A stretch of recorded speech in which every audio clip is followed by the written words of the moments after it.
Hi hello नमस्कार। स्वागत है हमारे यूट्यूब चैनल पर। आज हम सोल टॉक्स में बात करेंगे ध्रुविका गुप्ता जी से, नमस्ते। जो कि एक नोन रेकी हीलर हैं, आकाशिक कार्ड रीडर हैं और मल्टीपल मोडालिटीज में काम करते हैं। You're right. And we also have with us Bharat Bansal, जो एक न्यूमरोलॉजिस्ट है। सो नाइस ऑफ यू मैम। तो आकाशिक कार्ड रीडिंग के लिए मैं ये जानना चाहता हूँ कि most of the people they know about astrology और पामिस्ट्री भी लोगों को पता होता है कि कैसे है, और न्यूमरोलॉजी का भी आज की तारीख में। लेकिन आकाशिक कार्ड रीडिंग एक बड़ा न्यू सब्जेक्ट है, लोगों को पता ही नहीं है कि इसमें क्या होता है और रीडिंग का क्या रिजल्ट रहता है और कैसे, how it helps in their life. तो इस पे थोड़ा सा आप लाइट डालें, बताएं कैसे रहता है इसका। टू बी ऑनेस्ट भारत, मुझे भी नहीं पता है कि इसको आकाशिक रिकॉर्ड रीडिंग करते हैं जो मैं करती हूँ, बिकॉज मैंने कभी ये सीखा नहीं है। It is a blessing that came 15-20 years back, और ऑफ लेट सुनने में है कि इसको आकाशिक रिकॉर्ड रीडिंग कहते हैं, आकाशिक बुक खोलते हैं और देन आप उनके रिकॉर्ड पढ़ते हैं। पर मैं ऐसा कुछ नहीं करती हूँ। मैं आंख बंद करती हूँ और मुझे कुछ कुछ दिखना शुरू हो जाता है, and that's how I start reading. So I've termed it Akashic record readings because it is similar to what people people are say हाँ डूइंग। कि modality है. But basically मेरे पास जब लोग आते हैं, they come to me for their problems.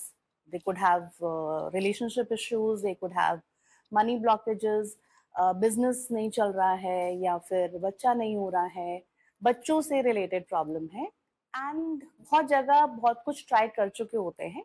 That is when they come to me and they want to know कि ऐसा वो अब समझने लगे हैं लोग कि ऐसा कुछ तो करके आए हैं पिछली लाइफ्स में जिसकी वजह से इस लाइफ में उनके ब्लॉकेजेस आ रहे हैं.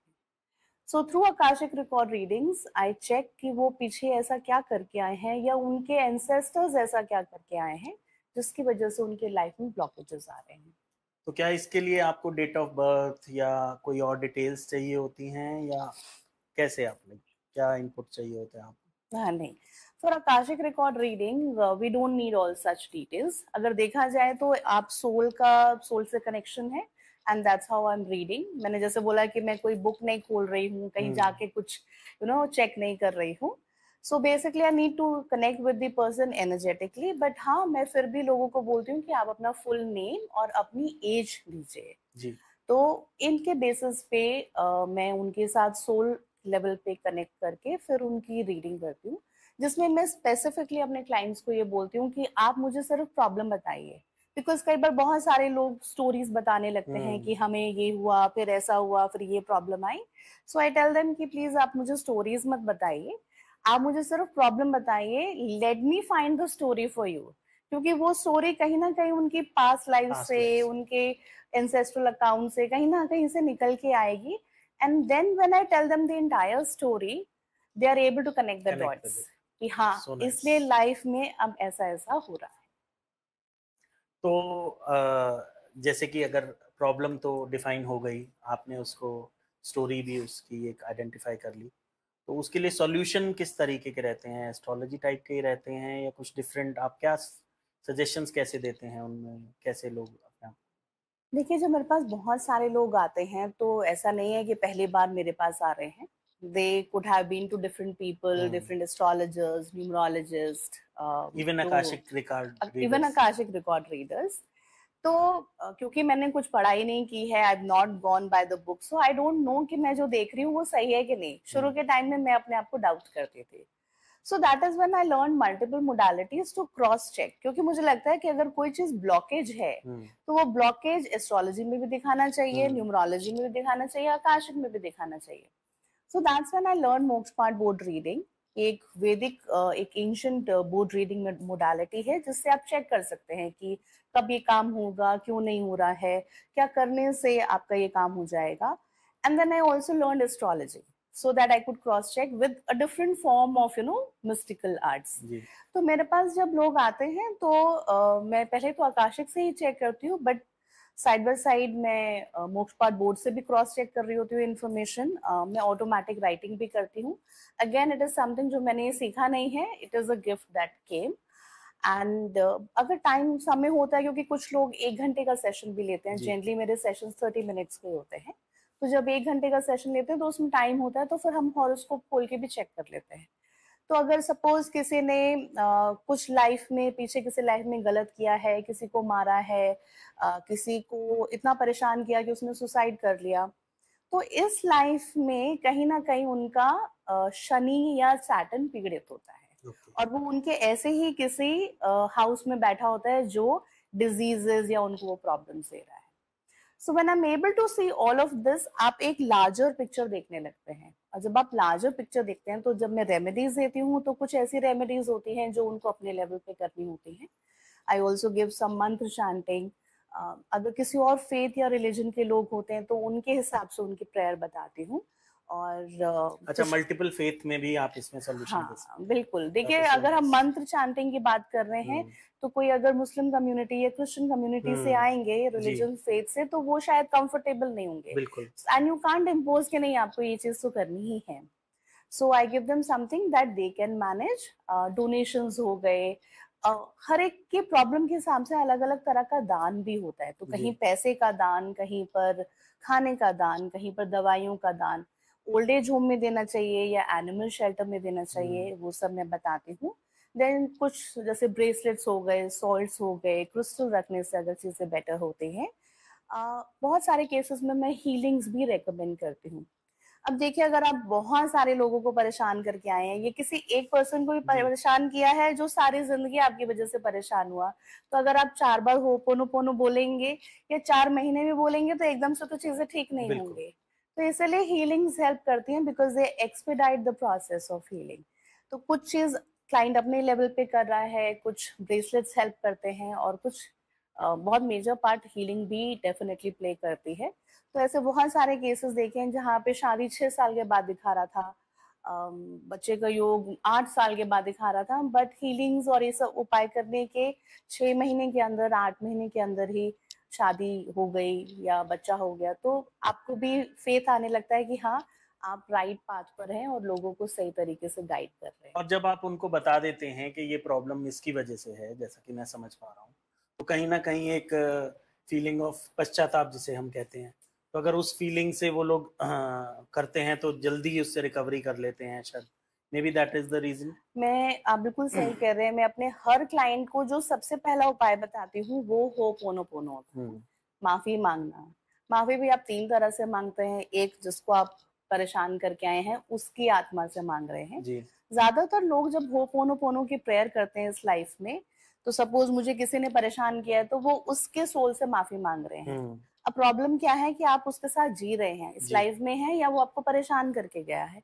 तो आप 2 दिन मांगेंगे, 3 दिन मांगेंगे, 5 दिन मांगेंगे, छठे दिन आप कुछ ना कुछ अंदर कर्ज कंप्लेन कर देंगे। तो जहां आप 10 स्टेप्स फॉरवर्ड हुए हीलिंग में, उतने 20 स्टेप्स आप 20 पीछे स्टेप्स जाते हैं। बैकवर्ड। तो इसलिए मैं समझाती हूँ कि आपको उस पर्सन से माफी नहीं मांगनी है जो आपको इस लाइफ में परेशान कर रहा है। आपको उस पर्सन से माफी मांगनी है जिसको आप पिछले परेशान जन्म करके में आए परेशान हैं। कर।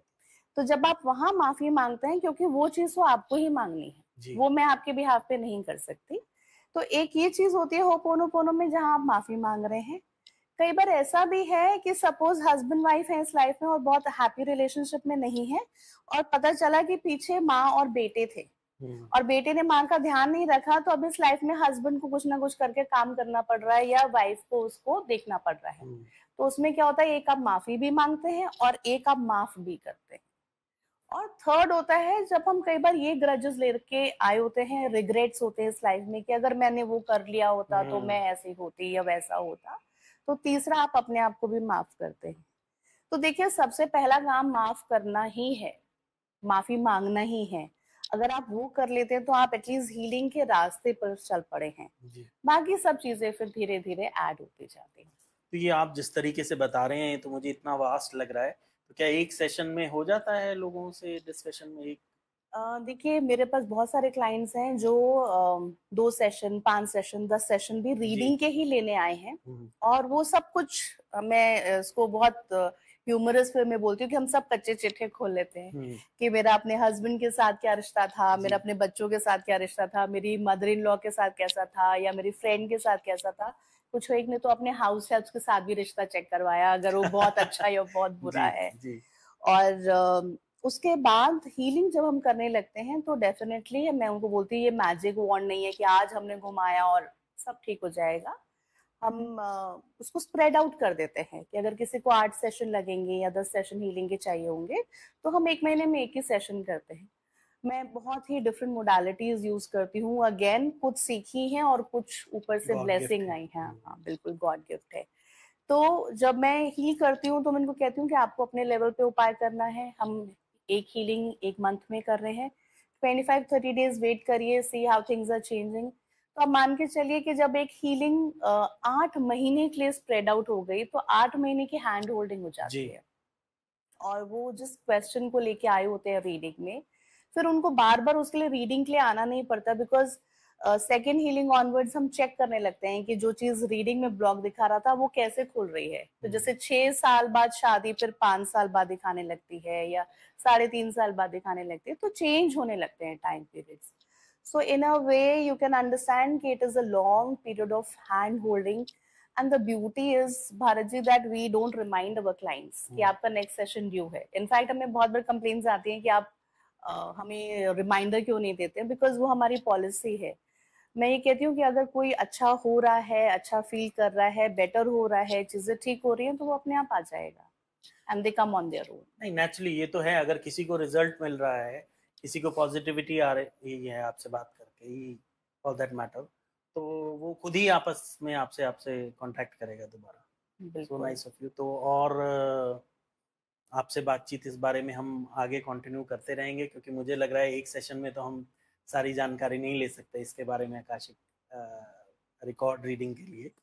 तो और अगर कुछ आप बताना चाहें इसके बारे में तो आप बता सकते देखिए हम जब पेंडोरास बॉक्स की बात करते हैं तो नेगेटिव वे में करते हैं कि आपने एक मुश्किलों का पिटारा खोल दिया हैं। है। But let's put it this way कि ये एक अच्छा पेंडोरस बॉक्स है, क्योंकि अगर आपने आज स्पिरिचुअलिटी की बात करी है तो इतना वास्ट टॉपिक है कि आप इन पे घंटों, महीनों, सालों तक बात कर सकते हैं और तब भी कुछ ना कुछ नया निकल के आता है। I always say I am still a Sikar, you know, I am still a student.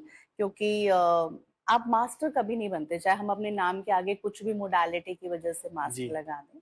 तो यस, आज ही हमारा फर्स्ट सेशन है एंड आई एम श्योर जैसे जैसे हमारे पास ऑडियंस आएगी या वो कुछ टॉपिक के ऊपर रिक्वेस्ट करेंगे, so we will come back again and talk about it. So nice of you ma'am. तो बिल्कुल, जैसे कि ये हमारा फर्स्ट सेशन है, हम लोगों ने एक ब्रीफिंग मैम से ली कि कैसा आकाशिक रिकॉर्ड रीडिंग होता है और इससे कैसे आप अपनी लाइफ के अंदर चेंज ला सकते हैं। तो आगे हम इस टॉपिक पे और डिटेल में बात करते रहेंगे, तो आप हमारे आने वाले वीडियोस को भी देख सकते हैं और ज़्यादा जानकारी के लिए। और हमारे सेशन को देखने के लिए आपका बहुत बहुत धन्यवाद। And thank you and have a good day. नमस्कार। नमस्कार।